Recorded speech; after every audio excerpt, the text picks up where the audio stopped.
Beautiful. So this is a main share meeting.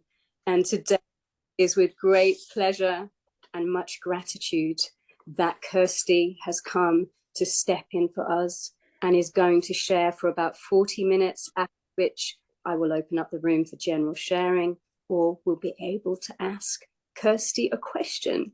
Kirsty, you are incredible. We love you. Thank you for being here at the last moment, and the floor is yours. Thank you, Sky. Thank you. Hi, everyone. Kirsty, very, very grateful, alcoholic, and very, very nervous. So when Young contacted me about 30 minutes ago, I just went straight into that self-centered fear. I'm not good enough to, and this meeting is so, so close to my heart. I've been in this meeting since I come into recovery, and it's where I've learned off so many amazing teachers and amazing speakers.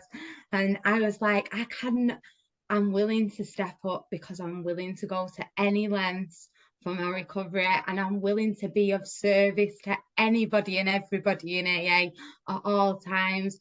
But my self-centered fear and false pride, what are you guys going to think of me? I'm not as good as the other speakers, like overwhelmed me. And I went into panic and started thinking, I need to make notes, I need to do this. And in actual fact, all I needed to do is pray and connect to the one thing that has got me to where I am today. The one thing that keeps me sober today, and the one thing that does so much more than that, gives me a life today, a life worth living, a life that I want to live, a life that I'm happy in. So I tried to put the self-centered fear, ego, false pride, and my crazy alcoholic mind to one side. And I'm going to try and do to the best of my ability, which is all any of us can ever do.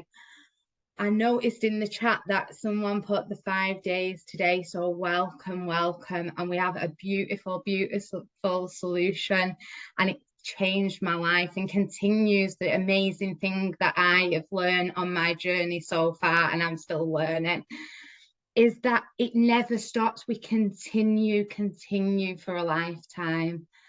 I'm going to try and go in some kind of order today. So very, very early on, I'll learn very importantly in this book. This book has saved my life and continues to save my life. And I learned what I suffer from. And today I know that I suffer from a mind that lies to me. And it might not always be about picking that first drink up like mine, but I've got the mind of an alcoholic because I suffer from the disease of alcoholism. And it's so much more than just the drink. Thank God, by the grace of God, I managed to put the drink down, but I also managed to build a relationship with this power that I'm going to call God today. That isn't a religious God, it's a spiritual program, and anyone's conception of God can be whatever they want to be to them, as long as it's a power greater than my human mind. I don't know what my God is, and I shouldn't know because it's a power greater than my mind. So I have no capability of ever knowing what God is, but all I know is I've got that faith there, and every day God does for me what I cannot do for myself. I have to put the action in and do the things I can do, and God takes care of the rest. It's not always what I want, but it's always, always what I need. And I have ultimate trust in that.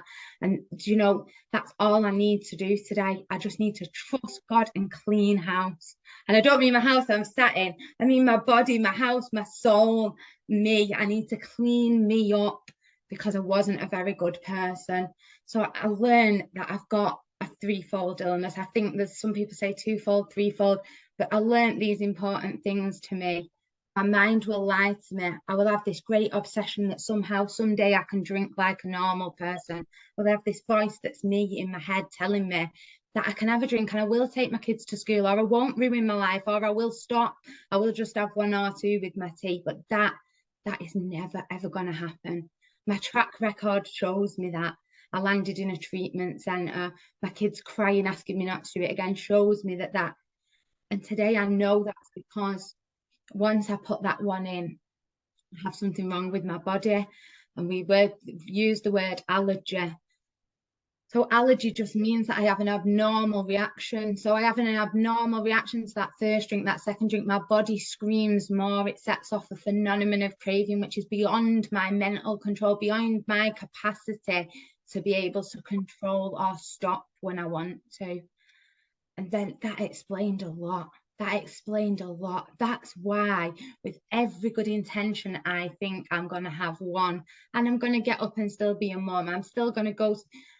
That's why I can't, because I've got an allergy where I physically cannot control that once I start.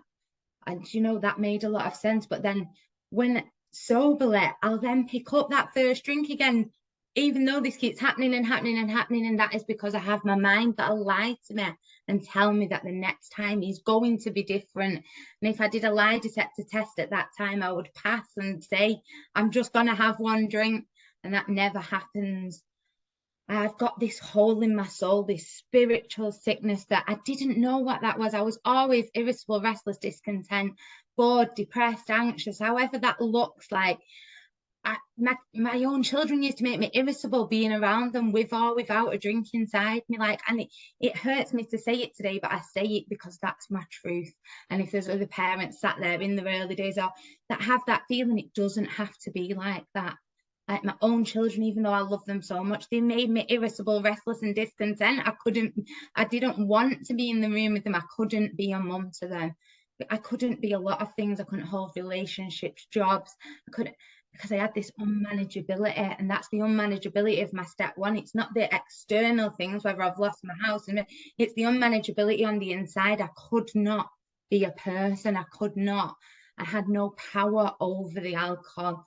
I had no power over my emotional unmanageability was unbearable. And I come into AA, thank God, and I'm so, so grateful, because I got so, so much more than just putting that drink down or not picking that first drink up. I got a life. I got a life where I can be a mum, I can be a daughter, I can be a friend, and I can be free from this bondage of self. I can be free in my own mind. I can sit at peace with myself.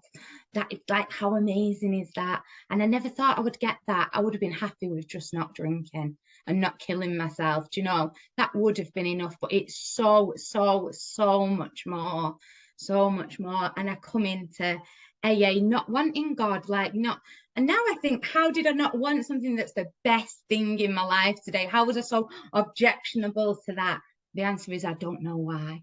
I don't know why I was so objectionable, but I'm so glad. And it took me to have nothing left on the inside, nothing left, and ruining the lives of my kids and my family. And for me to get to that beaten state of reasonableness, it really did. And, you know, it doesn't have to take that long. We can get recovery whenever, you know, recovery is open to anybody that not only wants it, anyone that's willing to do it. It's a program of action. Anyone that comes and puts the action in, doesn't matter where you are, how far down the line you are, you can get at any point with the action. And there's 3 things I got told I needed. And, you know, I got told I needed willingness. I got told I needed open-mindedness. And I got told that I needed honesty. And honesty, I couldn't be honest with myself for a long time because I didn't want to be an alcoholic. I so badly wanted to control that drinking. I wanted to be able to go and party with my friends, drink like normal people. You know, that was the insanity of my obsession, because that never ever happened. I kept doing the same thing, expecting this different outcome. That's the insanity there. The outcome, I can never, ever pick up a drink like a normal person. Ever. I needed that honesty with myself. I needed that honesty to concede to my innermost self, I am alcoholic. Doesn't matter what I tell my sponsor, but it matters about being honest with me. I needed to be at that end for me to get a starting point. And my willingness, I feel like it should say, that sounds terrible. Not that I think I should change the words of the big book, but I feel like it should say willingness and action. I need the willingness, but not just to say I'm willing. I need to put the action into being willing. And, you know, when I got to the point where I had nothing left on the inside, that soul destroying, despairing place that drink takes us, the guilt, the shame, just, you know, the despairing bottom, I had the willingness for the first time in my life to actually put the action in. And I got on my hands and knees and I prayed and I prayed and I prayed and I prayed to something that, if I'm totally honest today, I didn't think was there. But I had nothing else left but to be honest, open-minded and willing to put the action in. And my experience, and it doesn't have to be everyone's experience, the back of the big book, 5, 6, 8, I think 5, 6, 7 explains the spiritual experience. My experience is when I put all that fear and into faith, and I really prayed, God come to me, and I felt the presence of God in my life suddenly and quick. And I felt it deep down inside me, where God had always been with me. And I could then not argue. I had faith automatically because I could not argue with the facts. Like I experienced God, and to experience God, I cannot then argue that God is not there. And then what happened next is God started doing for me what I could not do for myself. I had to put the work in. I had to clear up the wreckage of my past, and the beautiful things about the steps is the design to do that, the design to take us through this process. And the whole aim of the steps is to get to this power that this book tells me. I'm going to refer to the book a little bit, actually. It tells me, I don't know what page it's on, so I might not refer to it. And I love this part of the book.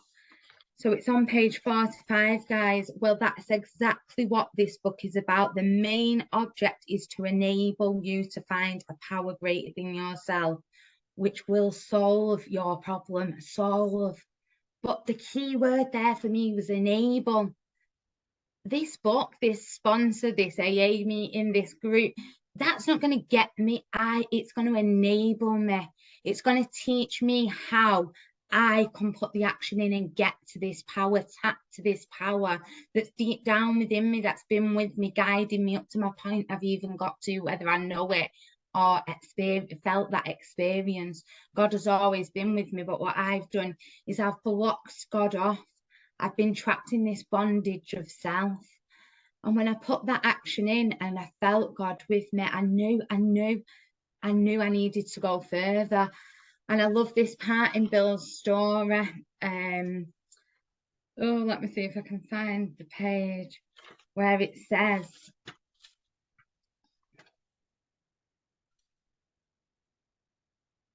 my friend had emphasized the absolute necessity of demonstrating these principles in all my affairs, particularly what was imperative to work with others as he had worked with me.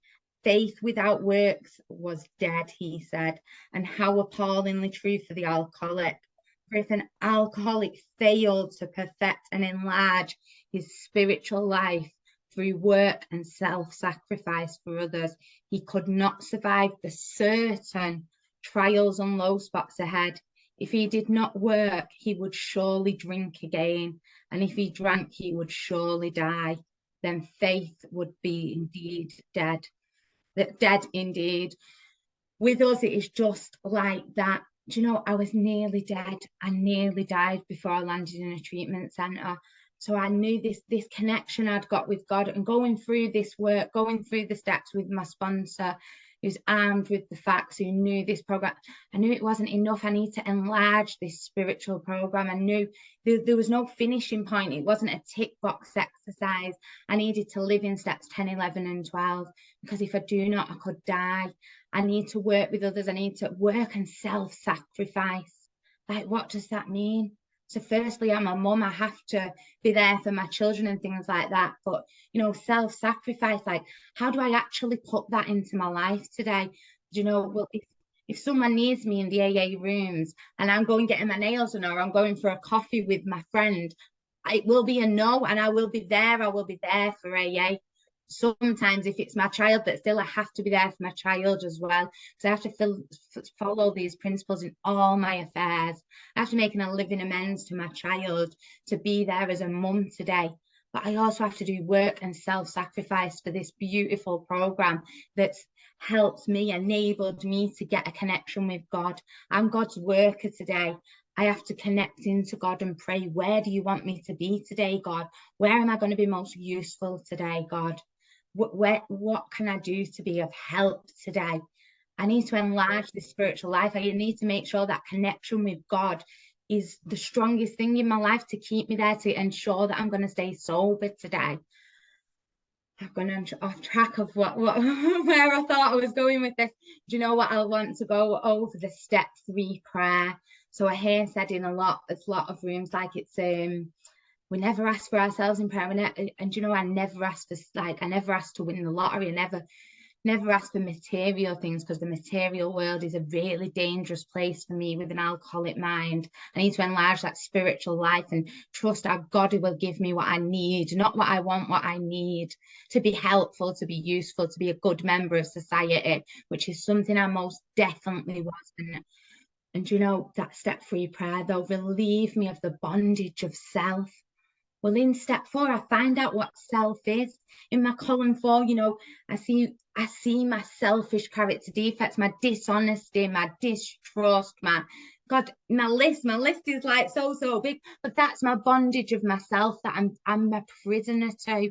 And I ask God every day, relieve me of the bondage of myself. Myself, I'm the problem, not the drink. It's me that's the problem. And then take away my difficulties.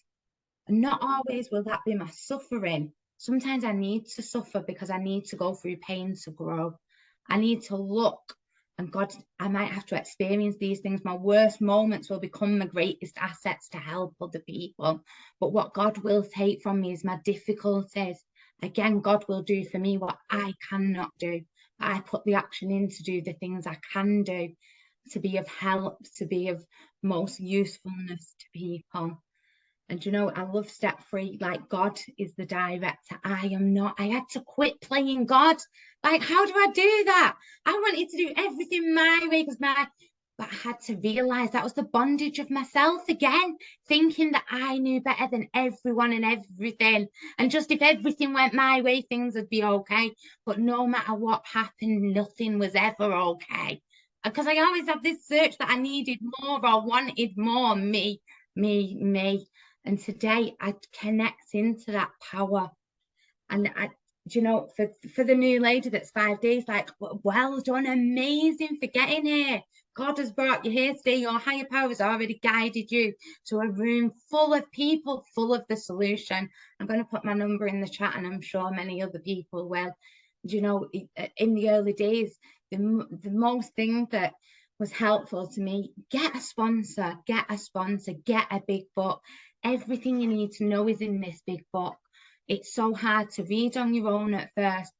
That's why this room's full of like-minded people that have been on this journey that can guide you through this book. But one really important thing is this book and your sponsor. It's going to guide you. You put the work in and you go on a spiritual journey, the best spiritual journey of my life. My experiences, my time sober has been the best time in my life.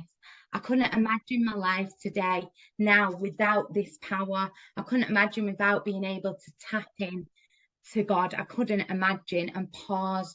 The pause has saved my life. Like, I have to pause today when I'm excited, when I'm angry, when I'm fearful, anything. I have to pause and I have to check with God. Like, what am I supposed to be doing right now? My day is not mine. I cannot control my own life. I had to quit playing God. God is my employer. I am God's worker. Such strong words in the book that now lead me to believe I cannot run my life. I have to go off what. And you know what really helps me as well? I love this in the book, and it's not in the first 164 pages, but I'm just going to share it with you. Page 417. And this helped me with my step 3. So I have to give my life to God, which means I have to do this thing. I have to accept everything. I have to accept everything exactly how it is. So an acceptance is my answers to all my problems today. When I am disturbed, it is because I find some person, place, thing, or situation, some facts of my life unacceptable to me. And I can find no serenity until I accept that person, place, thing, or situation as being exactly the way it is supposed to be at this moment. Nothing, absolutely nothing, happens in God's world by mistake. Until I could accept my alcoholism, I could not stay sober. Unless I accept life completely on life terms, I cannot be happy. I need to concentrate not so much on what needs to be changed in the world, as on what needs to be changed in me and my attitudes. And I'll live by that today. I have to accept everything and everyone around me to be exactly as it is at that moment. Exactly. Because if I don't, then I'm arguing with God. Nothing, absolutely nothing happens in God's world by mistake. If it is pain, if it is uncomfortable for me, I will grow from it. I will learn from it because I am not God anymore. I am not always right. And what's happening is happening for a reason I might not yet know about. I might become aware of it one day as I'm waking up more and more to life, as I'm waking up more and more to this program, as I'm waking up more and more to this connection with God. And that's what I have to do. I have to do that to live. And that's why steps 10, 11, and 12 are like, this saves my life daily to continue for a lifetime. And that is doing my step 4 basically and 5 all day, you know, checking why I'm upset, disregarding totally, even if that person has hurt me more than I have hurt them. If something crops up today and it tells me in my book, there's certain trials and low spots ahead. And that's what my step 10's for. So it's certain they're going to happen, you know. And, you know, the more I see them, the more aware I am of them and the more I can grow. So it's not a bad thing sending my step 10 part, the 10 step 10s a day. It's a good thing because that means I'm willing to learn and I'm still open-minded and I'm still honest. I'm not trying to be perfect. I'm trying to progress. And the more things that come up, the more opportunities I am given from God to progress in this beautiful spiritual way of life. And you know, I sponsor ladies, which is the bright spot of my life, which is the highlight of my life. Seeing people come into the room as broken and as hurt and as sad and dead behind the eyes as I was, and watching the light come back on and the magic happen is even more amazing than experiencing this journey for myself, seeing someone else's journey. And that's because the promises come true. My self-seeking selfishness slipping away, my interest in other people and their welfare is coming. Like the promises come true if I put the work in. They really, really, really, and you know, I just love this program. I don't know if I'm just dotting around with this speech because I get so excited, and I have to remember today, excitement can be a dangerous place for me too, because I don't want to go off on a tangent in Kirsty's world. I want to try and pass the message on from the book to be of most help to anybody that it might help today. So I'll just take a minute to track back. So I'm trying to discuss the importance of steps 10, 11, and 12. And the reason I say, and I share this a lot, the steps are like ladders to God, or a power greater than yourself, whatever you want to call it. They're like ladders. And you know, at certain times, you know, my step 4 and 5, my steps 8 and 9, you know, making an amends to people I might not want to make an amends to, but I have to. I have to. As long as it's not going to cause harm to anyone. I have to do that today to build this relationship with God. That's how I build this relationship, doing the things I don't want to do. But on this ladder, like, there might be tough points, but I have to keep climbing. And when I get to steps 10, 11, and 12, I have to run. I have to run, because if I'm not working steps 10, 11, and 12, then I'm dying. If I'm not growing, I'm dying.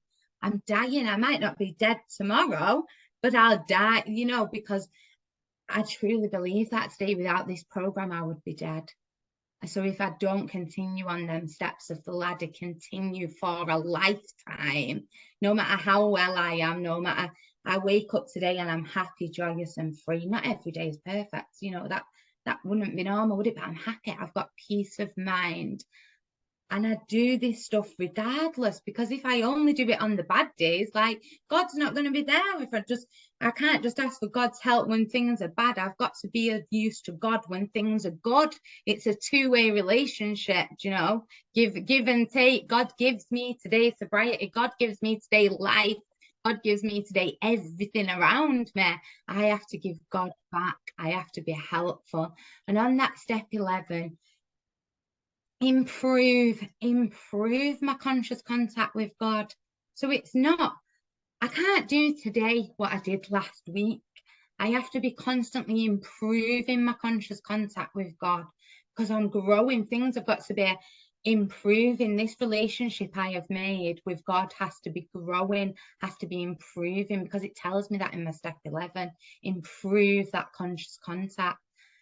And for me, I do that by that pause, by plugging into God and going to God. And it tells me clearly in my book what to do. I have a nightly review with God every day. I review, was I resentful? Was I selfish? Was I dishonest? Like, and please read the page in the book for step 11, because I might have been missing words out here, but it's in the book, and I do that. I review my day with God. I've actually got it printed off on a sheet of paper next to my bed. And I review my day with God. And that's another beautiful thing about sponsors. I can send it to my sponsor if I want. She can check it for me. I've got a guide there, but ultimately it's about my relationship with God, my step 11. My step 10, to continue. That's my improving as well. My step 11, I'm improving that conscious contact, because in step 10 it says at once ask God to remove. So when these things crop up, when I'm continuing to look at myself and put pen to paper and do a little step 4 or 5 again, it also asks me to ask God at once. I hope I'm quoting the words in the book right. I'm pretty sure it says at once, at once, but remove from God. I'm asking for God's help again, always. And in my step 11s, I set myself little tasks to do, because I'm so worried about ever getting this wrong. Not that there's any wrong and right, it's a spiritual journey, and everyone's journey is different. But, I set myself little tasks. What am I going to do next week to improve this relationship with God? I'm going to try and do something I didn't do this week. It might be a different form of connecting with that power. It might be new prayers. It might be different meditation. It's helping, being most helpful, helping the people that I don't want to help. That sounds awful, doesn't it? Not that I don't want to help. Most days I want to help everybody, but there's them times when we don't. We've got to be honest. I do that today to build that relationship with my God. If God puts something in my path, I know this has come from God. So whether I want to be, work and self-sacrifice, if it's come in front of me, I help. Somewhere where I can be of help, then God has put that there. And today it's my duty to carry that through to the best of my ability and be as helpful as I can possibly be. Because in step 12, there's so much to step 12, living these principles in all my affairs. Not living these principles in the AA meeting and then going out to my family and being in the bondage of myself again. I have to live these principles in all my affairs. I go through my day thinking, how am I helpful today? How am I being honest? How am I being useful? I'm living these principles in all my affairs, not when I want to and when I don't want to. And carrying this beautiful message, passing the message on. If my sponsor, I love everybody in AA. I have so much love for my sponsor. If that lady didn't take the time out to explain the steps, to read through the book with me, to carry the message to me, I would not be here today. And if people don't continue to do that to each other, when I sponsor anyone, all I ask of you is to sponsor. When you get to step 12, sponsor. As soon as we've done step 1, help the newcomer. You've got your experience of today to share with the next person. I started sponsoring really early on. When I finished the steps, I went through the steps fast. And everyone has their own ways of doing things. Whatever works for anyone works for anyone.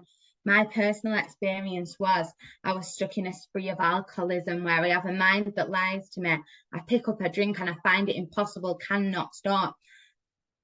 I normally stop when I land in a hospital, and then I'll have a very, very short space of guilt, remorse and shame, and I'm never doing this again before that liar comes back in and I pick up again. I had to get the steps done. I had to get a connection with the power before that liar come back in, which therefore meant I needed someone to get me to step 3 very, very, very quickly.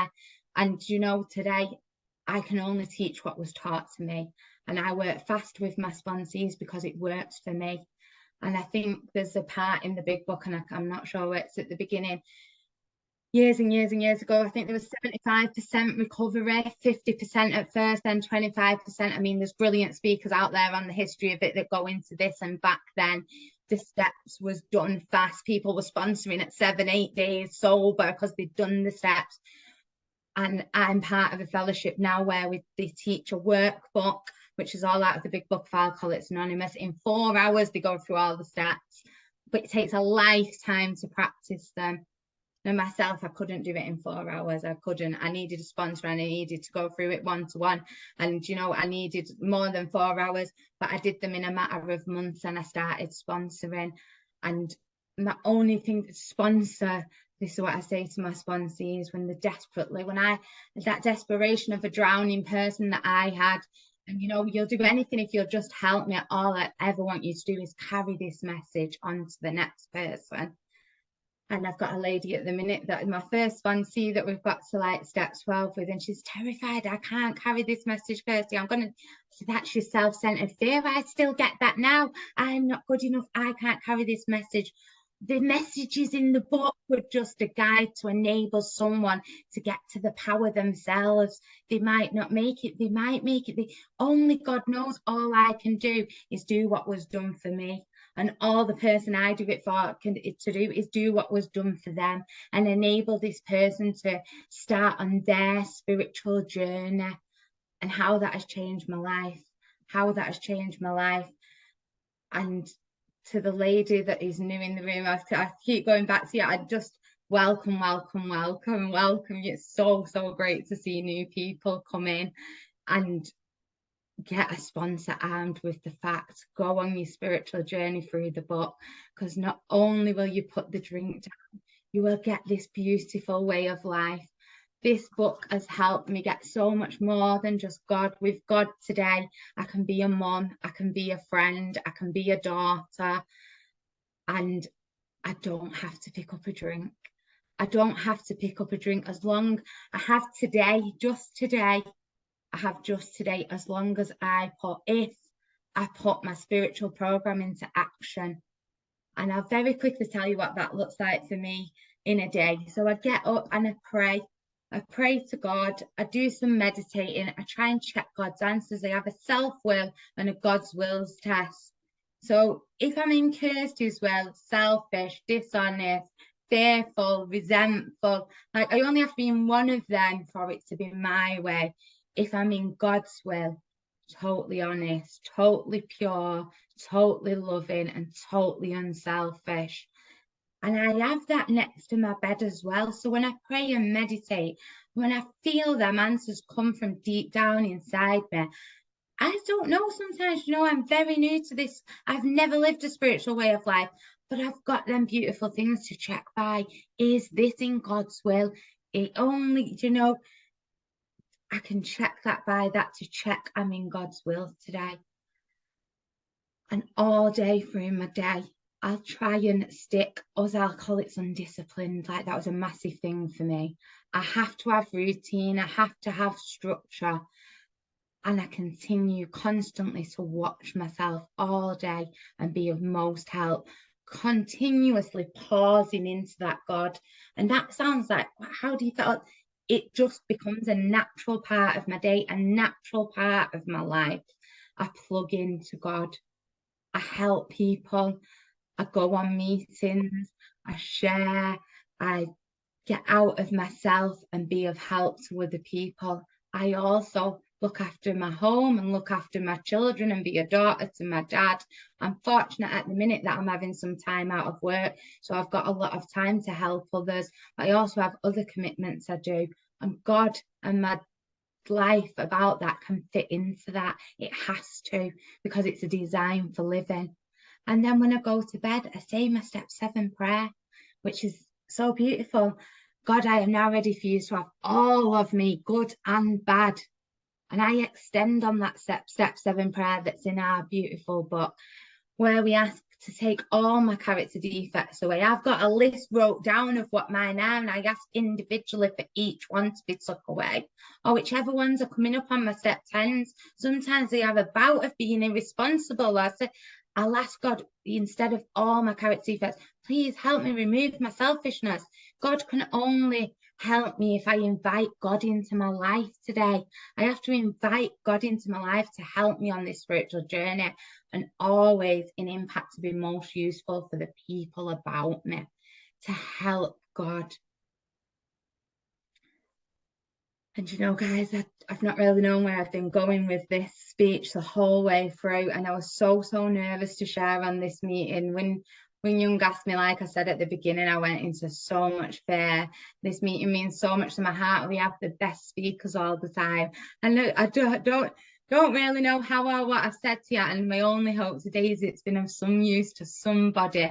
But you know, it's been of use to me hearing how important God is in my life today. I hope that's what come across, and God is really the God has saved my life with AA, with the people, with the book. I need it all, but building that relationship that I had to put the action into myself. And you beautiful people taught me how to do that, because I didn't know that's what I needed. So grateful to AA, so grateful to every single person on this meeting. Much love.